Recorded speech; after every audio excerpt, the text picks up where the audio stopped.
Hello, everyone, and welcome back to the channel. Today, we're diving into one of the most enchanting festivals in the Philippines, the Padul-ong Festival 2024. This festival is famous for its spectacular street dance and ritual showdown, where history, culture, and devotion come alive through captivating performances. Let's explore what makes this festival so special and why the street dance and ritual showdown are the heart of the celebration. The Padul-ong Festival is held annually in Borongan City, Eastern Samar, and it's a celebration of the legendary arrival of the image of the Blessed Virgin Mary in Borongan. This religious and cultural event showcases the city's deep devotion to Our Lady and combines it with traditional Filipino street dancing and rituals. The festival centers on the retelling of the miraculous event through performances that embody both faith and local culture. At the core of the Padul-ong Festival are two spectacular events, the street dance and the ritual showdown. The street dance is a vibrant and colorful procession where participants dressed in elaborate costumes dance through the streets, reenacting the arrival of the Blessed Virgin Mary by sea. Meanwhile, the ritual showdown takes things up a notch with intense performances that combine dance, music, and drama to depict the miraculous event and the spiritual journey of the community. The festival's origin is tied to a local legend about how the image of the Blessed Virgin Mary was mysteriously transported from Portugal to Borongan through the Padul-ong, a traditional boat. The street dance and ritual showdown are not just performances, they are a reenactment of this sacred story. Through these events, the people of Borongan connect with their past and their spiritual heritage, celebrating both their faith and the miraculous arrival of the Virgin Mary. The Padul-ong Festival is a unique blend of religious devotion and cultural expression. The street dance serves as a public display of faith, with participants dancing through the streets as an offering of gratitude to the Virgin Mary. What makes the ritual showdown stand out is how it combines storytelling with art. The competing groups bring a mix of dramatic choreography, intense emotion, and deep symbolism to the stage. Each group tries to outdo the other, not just in terms of creativity, but also in capturing the spiritual essence of the story they are retelling. What's fascinating about the performances is the rich use of symbolism. The boat, or Padul-ong, symbolizes the journey of faith, and the sea represents the trials and challenges faced by the people. The image of the Blessed Virgin Mary, central to the festival, symbolizes hope and protection. These themes are woven into the dance routines, with each movement and gesture representing deeper spiritual meanings. The ritual showdown goes beyond entertainment. It's a powerful reminder of the community's shared faith and the miraculous nature of their history. Expect to be blown away by the intensity and beauty of the performances. The street dance is a celebration of color and movement, with performers wearing intricately designed costumes inspired by maritime and religious themes. The ritual showdown, on the other hand, is where the competition heats up, with groups vying for the top spot by delivering breathtaking performances filled with drama, emotion, and symbolism. Each performance is carefully choreographed to tell the story of the Virgin Mary's arrival in Borongan, combining elements of faith, tradition, and local folklore. That wraps up our look at the Padul-ong Festival 2024 Street Dance and Ritual Showdown. If you're as excited as I am for this incredible event, don't forget to like, subscribe, and hit that notification bell for more festival insights. Let me know in the comments which part of the festival you're looking forward to the most. Until next time, keep celebrating our vibrant culture and the stories that define us.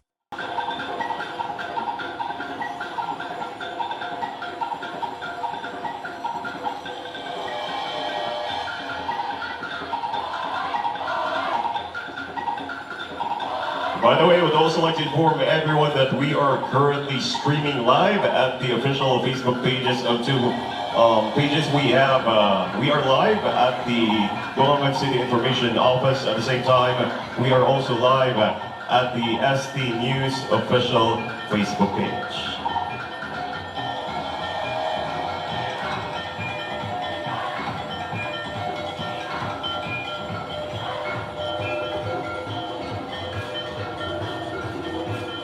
Up next, we have Tribo Barag-Uma, representing Borongan National High School.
Ladies and gentlemen, once again, Tribo Raihak Dance Troupe.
National High School.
Ladies and gentlemen,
Kasi from Eastern Samar National Conference.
Once again, that was Tribo Mandaragata from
next, we have Tribo Raihak Dance Troupe representing Santa Fe National High School.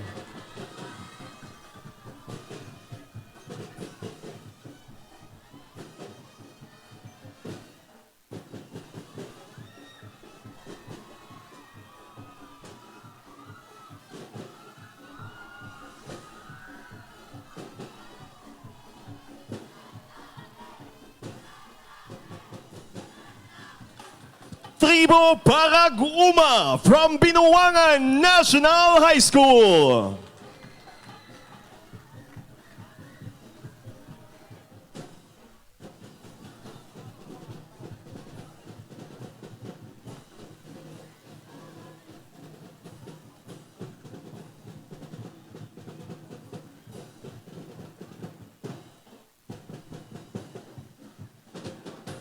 Up next, Tribo Magkasi-kasi from Eastern Samar National Comprehensive High School.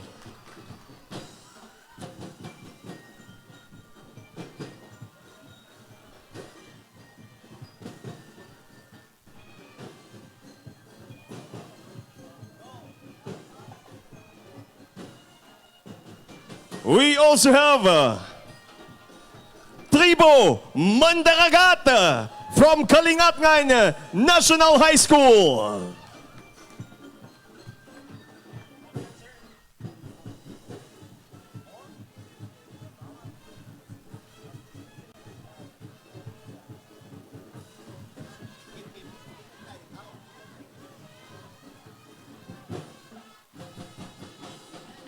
And to complete our 7 festival queens, we have Tribo Duka from Lalawigan National High School.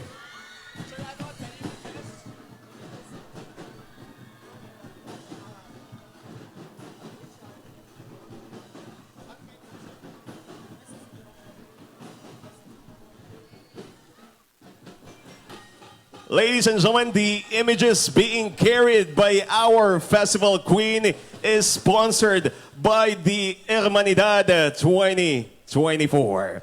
Ladies and gentlemen, once again, I present to you our festival queens for the Padul-ong Festival competition. Let the showdown begin!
Once again, ladies and gentlemen, we'd like to welcome back to the center our Padul-ong Festival Queens in the same arrangement that they were called earlier. Again, this is for the benefit of our judges, for them to be able to judge the participants accordingly. Tatawagin po natin ulit, isa-isa. All right. So, once